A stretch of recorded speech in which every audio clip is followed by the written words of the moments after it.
Hello everyone, how's it going? Elliot here again. Today's video we're going to be checking out something rather cool. Historically, all of the cool little Chinese consoles that come out onto eBay often are shown first and listed first on AliExpress, and that is the case with this little beast. This isn't actually an official licensed product. If it was an official licensed product, it wouldn't definitely be $30, which is just an absolute bargain of a price. So I'm quite interested to see what it's going to be like, if it's going to play actual Mega Drive games, and what the controllers are going to stand up to feel like, and how big the actual device is going to be. So without any further ado, let's have a look and review the Mini Mega Drive.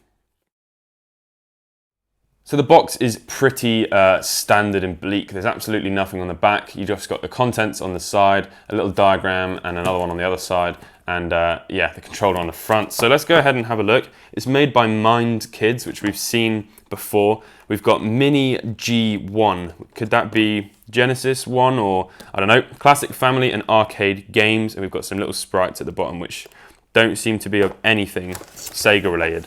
So here it is. First thing we see is the Mini Mega Drive. That is definitely mini. So there is a size comparison of the Mini Mega Drive. It's definitely mini. I'm really excited to see what that's actually going to look like. Put that to one side. What else have we got in the box?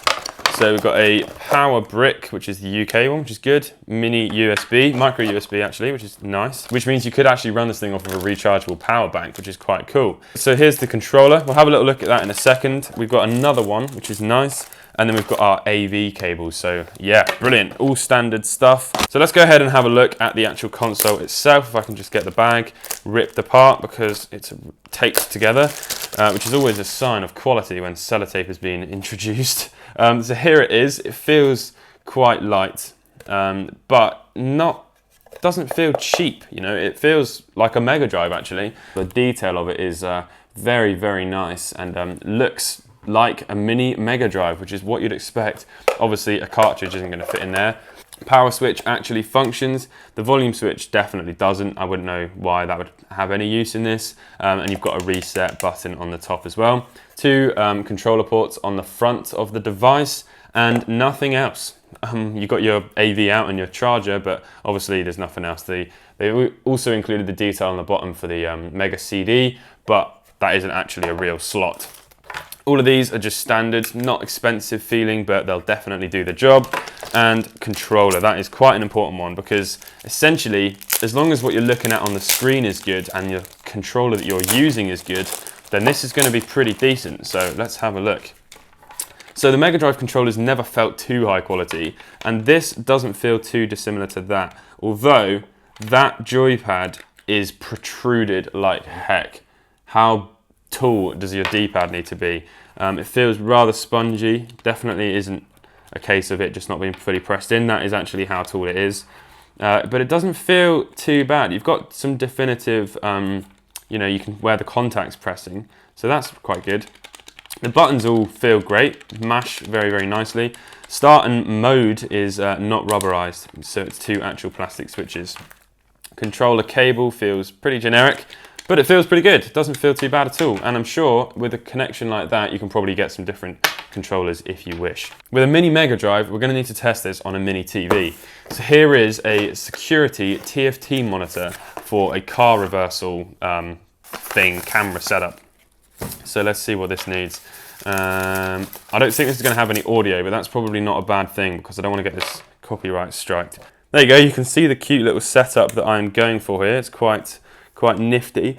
One thing that would actually be quite a fun mod is running this. You could literally just glue that, or it's even got an adhesive pad on the bottom. You could adhere that to the top of the Mega Drive, right? So you've just got a permanent little Mini Mega Drive set up. It could be a fun little desk toy for work or something. This obviously runs off of a micro USB. This a lot of people use for Pi mods, and so you can run that off of 5 volts. You could install a lithium-ion battery into here, and happy days. So let's plug this in, like so, and we'll power it on and see if it works.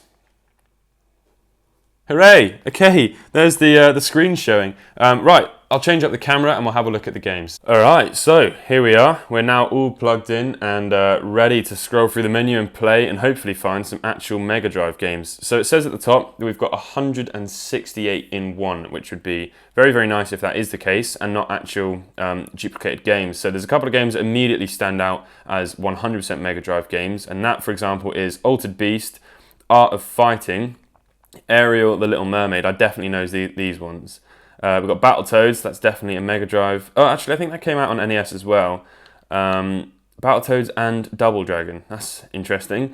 Contra, Captain America and the Avengers. I'm not sure, some of these I think came out on both. Double Dragon and Double Dragon 2, definitely. And we've also got Double Dragon 3, Echo the Dolphin, that is the most Mega Drive it gets.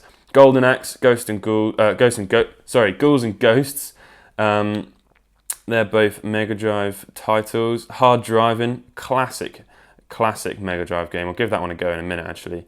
Yeah, Mega Bomberman, that's interesting. I'm not sure if that one's exclusively NES. Michael Jackson's Moonwalker, that came out on a billion things. Miss Pac-Man, we've got Pac Attack, Pac Mania. Hopefully we'll see some Sonic soon. Robocop 3. Samurai Shodown, Shadow Dancer, Sonic the Hedgehog, brilliant. In fact, let's go ahead and immediately play Sonic the Hedgehog 2. I've just changed the colour temperature on my camera a little bit just to hopefully closer match it to the original colours that I'm seeing. But let's go ahead and see what this is like. I'm definitely interested of maybe installing a little speaker on this thing and a lithium-ion battery inside, because this seems like a really, really fun way to play Mega Drive games, because obviously you've actually got a controller, which is nice, and the controller feels very, very similar. I'm sure there's nothing stopping you from putting a Mega Drive controller on the end of this thing and actually having proper Mega Drive buttons. Obviously, as long as you're using the PCB from this knockoff Mega Drive, then it will still function fine, but I'm sure it will fit into an actual Mega Drive controller. And then you could, yeah, just have yourself a mini Mega Drive playing games. This works absolutely seamlessly. I've got absolutely nothing bad to say about this. So I'll hit the reset button and let's have a quick look at Golden Axe, because that's another nice classic game. We'll have a little bit of a beat 'em up type game going on here. So arcade, that's what we want. Select player, I don't really mind. Here we go then. So Death Adder invaded the castle and has taken the king and princess prisoner, blah, blah, blah. Let's just have a bash. Okay, I just used a move there, which I probably didn't want to move. Now, I haven't played a lot of this game before on the original hardware. I did actually just pick the game up recently in London, the actual cartridge. So it'll be interesting to see what you guys think, if this is standing up to the original and looking pretty good. It definitely feels good and clean. I was never a massive fan of kind of side-scrolling beat-em-ups, but I think Altered Beast is a little bit different in the sense that you actually have some 3D plane to move about in, and obviously the magic aspect of it was something that I always found quite cool. Okay, brilliant. Right, let's hit that reset button again and we'll have a look at Hard Driving. I definitely am set on making this a little portable thing. I think that would be really, really cool. Let's see if I'm still gonna be any good. A little bit choppy, but that may well be exactly how it was, because obviously this is a proper three-dimensional game here. So it's probably gonna be a little bit laggy. I think I've gone off-road. Oh, my screen's just smashed. Right, let's try and do that again. The graphics on this for a Mega Drive, that is interesting. Oh, whoa, big drop. I'm very bad at this game. Is that a ramp coming up? Are we about to do a jump? Or is that just a, oh, I think I just did a jump. Well, this is working very well. I'm just very bad at the game. Oh, there's a big loop. We've got to get to the loop. I think it's safe to say that we're losing. Oh, there's the loop. Okay, no. Come on, let's do this loop. Let's see if the graphics can hack the loop. Oh no, I just drove into a truck. And he just went, oh, here we go, instant replay. Okay, I think we'll leave it at that because that is special. Streets of Rage 3, an absolute classic. This was another game that I really, really enjoyed. Look at all of the enemies. I think it's just because, like, graphically, the fighting on this is just a lot more impressive than a lot of the other ones. Let's actually give some little punches to these guys, a little couple jabs. when you haven't got sound, you've got to make the sound effects yourself. I'm sure hopefully you understand about the whole sound thing, emulation and all that stuff. Just is a recipe for demonetization and channel strikes. That is going to conclude this video. I really hope you have all enjoyed. Definitely a very interesting little thing. I'm really happy with this pickup. I think that if Sega were to officially release and license one of these things, it would be quite expensive. I do actually believe that they have done something like this already, but it's a bit bigger. It was done with Act Games again, and I think I saw it when I was in Gatwick Airport, and it was about £80–90 or something like that.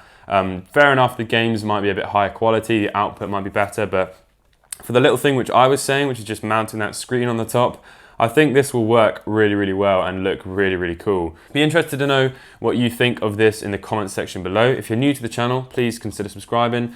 Pick up one of my awesome t-shirts. I'll leave the link to them in the description as well. And I'll catch you in the next video. Peace.